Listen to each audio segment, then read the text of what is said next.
ఈరోజే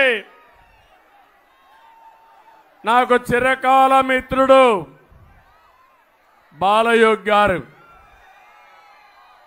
కోనసీమకు వన్నె తెచ్చిన వ్యక్తి బాలయోగి, అవునా కాదా అని మిమ్మల్ని అడుగుతున్నా.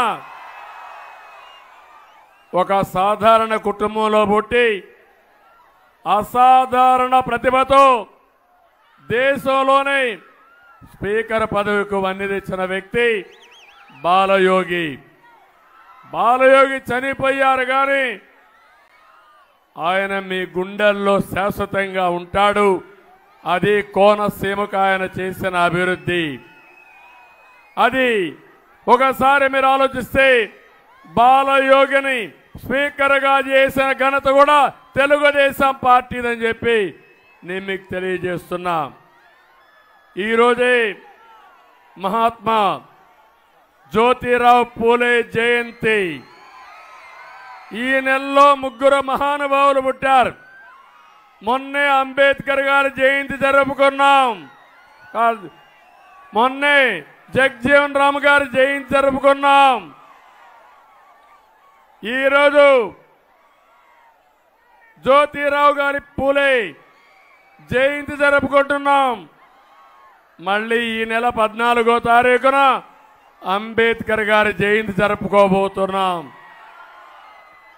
ఈ 3 నాయకుల సాక్షిగా ఇక్కడ హామీ ఇస్తున్నాం. బడుగు బలహీన వర్గాలకు న్యాయం చేసే బాధ్యత మాదని మీ అందరికీ హామీ ఇస్తున్నాను. ఈరోజు ఒక్కసారి చూస్తే బీసీలకి ఒక డిక్లరేషన్ ఇచ్చాం. ఈ డిక్లరేషన్లో బీసీల తలరాత మారుతుంది. 50 సంవత్సరాలకే పెన్షన్ ఇచ్చే బాధ్యత మేము తీసుకుంటామని మీకు హామీ ఇస్తున్నా. సప్లైన్ ద్వారా సంవత్సరానికి 30,000, 5 సంవత్సరాల్లో 1,50,000 ఖర్చు పెట్టి బీసీలను ఆర్థికంగా పైకి తీసుకొచ్చే బాధ్యత మాది. ఇదే కాదు, స్థానిక సంస్థల్లో మళ్ళీ 34% రిజర్వేషన్లు తీసుకొస్తాం.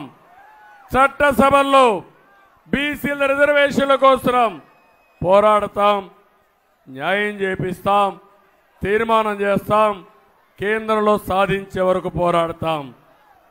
చట్టబద్ధంగా కుల గణన చేస్తాం.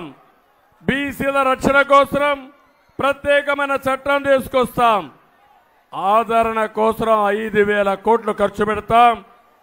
చంద్రన్న బీమా 10 లక్షల రూపాయలు చేసే బాధ్యత మాదని మీ అందరికీ తెలియజేస్తున్నా.